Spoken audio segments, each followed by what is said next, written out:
faut lutter partout. Et donc, partout, ça inclut également les écoles, parce que les écoles, même si effectivement les enfants font peu de formes graves, sont peu hospitalisés, et c'est tant mieux, ils vont être un moteur de cette épidémie et ils vont entraîner des contaminations de personnes qui sont à risque, qui peuvent être les parents qui peuvent avoir une obésité, un IMC supérieur à 30, qui peuvent avoir un diabète, une BPCO s'ils sont fumeurs, un asthme, et puis ils peuvent transmettre également aux grands-parents, aux personnes de plus de 65 ans, euh, qui peuvent les garder pendant les vacances pour des raisons professionnelles, par exemple. Donc voilà, il faut vraiment faire attention à ce que les enfants ne soient pas contaminés et contaminants, puisque ça va être ce qu'on va voir après, ils peuvent être contaminants. Alors, pourquoi a-t-on entendu dire que les enfants ne sont pas contaminés? Eh bien, parce que les études ont été principalement faites pendant le confinement. Et quand on regarde ce qui s'est fait ailleurs, eh bien, par exemple, aux États-Unis, les enfants représentaient 2% des cas positifs en avril, 2% du cas total de cas de Covid-19 et 11% en octobre. Donc, en avril, il y avait le confinement, et quand on libère le confinement, eh bien, finalement, il y a un rattrapage. Les enfants se contaminent. En Israël, 8% des enfants testés étaient positifs et 6% des adultes étaient positifs entre janvier et septembre. Et en Suède, où les écoles sont restées ouvertes, eh bien, la séroprévalence était de 6,8% avant 19 ans et de 6,4% chez les 20-64 ans. Donc si on laisse tout ouvert, si les adultes et les enfants ont le même potentiel de contamination, ils vont se contaminer. Bien sûr, en France, ça s'est passé différemment. Je montrerai après, mais globalement, ce qu'on peut retenir, c'est qu'en France, en mars-avril, les enfants ne prenaient pas le métro pour aller faire leurs courses à Auchan, acheter du papier toilette qui manquait à la maison, pour revenir ensuite, et donc ils croisaient personne, finalement, ils restaient à la maison, donc ils croisaient que leurs parents. Donc forcément, ils étaient moins à risque de se contaminer, et on s'est retrouvé avec des séroprévalences chez les enfants qui étaient plus faibles en France. Les enfants sont moins souvent testés, comme j'ai dit tout à l'heure, ils sont si on les considère pas comme des cas index avant 3 cas dans la même classe, forcément, ils sont moins testés. Ce que j'ai appelé l'effet Blanquer tout à l'heure avec cette vague. Ils sont plus souvent asymptomatiques aussi, ce qui fait qu'on les teste moins. Et puis, le couvinage nasal est perçu comme traumatisant. Donc, il est moins souvent fait et il est moins bien fait. Pour avoir déjà testé sur des tests antigéniques chez des adultes et des enfants, clairement, je pense qu'on le fait moins bien chez les enfants.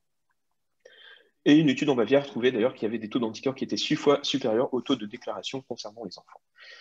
Donc les enfants sont contaminés, ils font peu de formes graves, mais ce qu'il faut retenir aussi, c'est que nous vivons une situation qui est inédite. Donc on peut se baser difficilement sur les informations qu'on a des réanimations de mars-avril, mai, parce que quant au rôle des enfants dans la dynamique de transmission du coronavirus, parce qu'on est dans une situation tout à fait inédite. En janvier, ce que j'ai représenté en bleu sur ce schéma, c'est qu'il y avait assez peu de virus, janvier-février, mais il y avait les écoles ouvertes en présentiel.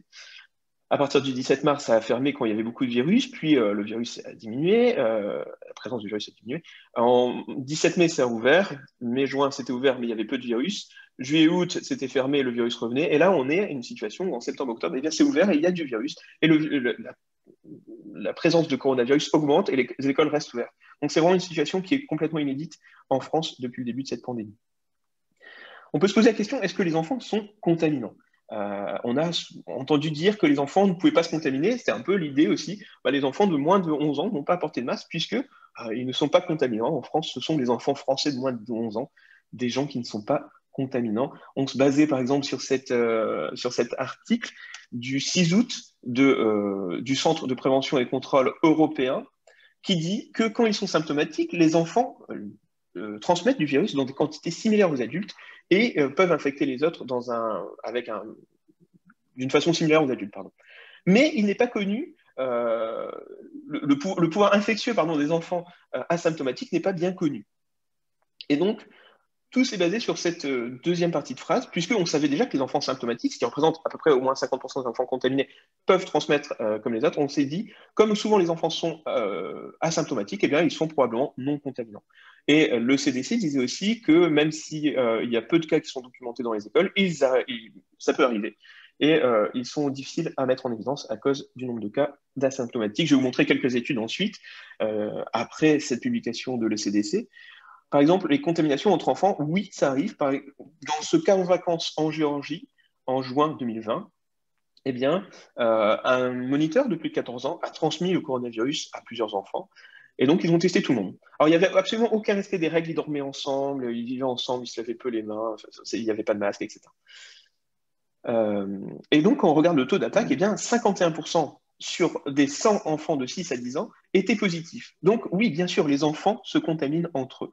quel que soit l'étrange d'âge. Et en fait, quand vous regardez le taux d'attaque des 6-10 ans, c'est même le plus élevé. Il est plus élevé que les 11-17 ans, plus élevé que les 18-21 ans et même plus élevé que les 22-59. Bon, là, les 22-59 ans, ils étaient peu nombreux dans ce camp de vacances, donc probablement peu représentatif.